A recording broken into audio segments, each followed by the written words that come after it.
آستانہ قادریہ قلندریہ ہانسا والا شریف پر ماہانہ محفل پاک بسلسلہ 11ویں شریف منعقد ہوئی، جس کی صدارت سجادہ نشین سائیں محمد پرویز قادری نے کی۔ محفل میں مریدین اور اہل علاقہ نے بڑی تعداد میں شرکت کی۔ آگے بڑھتے ہیں بھکر سے ہمارے رپورٹر غلام یاسین کھوکھر کی فیلڈ رپورٹ کی طرف۔ آج تک نیوز آپ کے لیے لے کر آیا ہے مزید حقائق۔ آپ دیکھ رہے ہیں آج تک نیوز، خبر سچ کے ساتھ۔ آستانہ قادریہ قلندریہ ہانسا والا پر ماہانہ محفل پاک بسلسلہ 11ویں شریف زیر صدارت سجادہ نشین دربار بابا رانجھا سرکار سائیں محمد پرویز قادری انعقاد پذیر ہوئی۔ محفل پاک میں مریدین و عقیدت مندوں کے علاوہ اہل علاقہ نے کثیر تعداد میں شرکت کی۔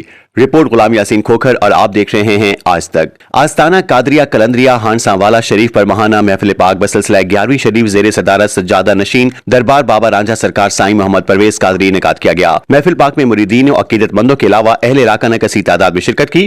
محفل پاک میں نعت خوانوں نے گلہائے عقیدت پیش کیا۔ 11ویں شریف کی محفل سے خطاب کرتے ہوئے سائیں محمد پرویز قادری کا کہنا تھا کہ حضور پاک صلی اللہ علیہ وآلہ وسلم نے امن و محبت کا درس دیا، جس پر عمل پیرا ہو کر معاشرے کو امن و شانتی کا گہوارہ بنایا جا سکتا ہے۔ پیران پیر غوث العظم نے اپنی پوری زندگی دین اسلام کی تبلیغ اور لوگوں کو اللہ کی طرف مائل کرنے میں گزار دی، جس کی بدولت اندھیروں میں ڈوبے لوگوں کو منزل کی روشنی ملی۔ مزید کہنا تھا کہ آستانہ قادریہ قلندریہ ہانسا والا شریف پر چھٹا سالہ جشن مولود کعبہ حضرت علی کرم اللہ وجہہ الکریم کے سلسلے میں محفل میلاد اور سما کا انعقاد کیا جا رہا ہے، جس میں ملک نامور نعت خواں محمد ساجد قادری اور ملک نامور قوال مقدس علی عاصم جاوید غنچہ و ہم نوا آف فیصلہ آباد قوالی پیش کریں گے۔ محفل نعت اور سما ٹھیک صبح 10 بجے سے شروع ہو کر 2 بجے اختتام پذیر ہو جائے گی۔ محفل کے اختتام پر لنگر مولا علی علیہ السلام کا وسیع اہتمام کیا گیا۔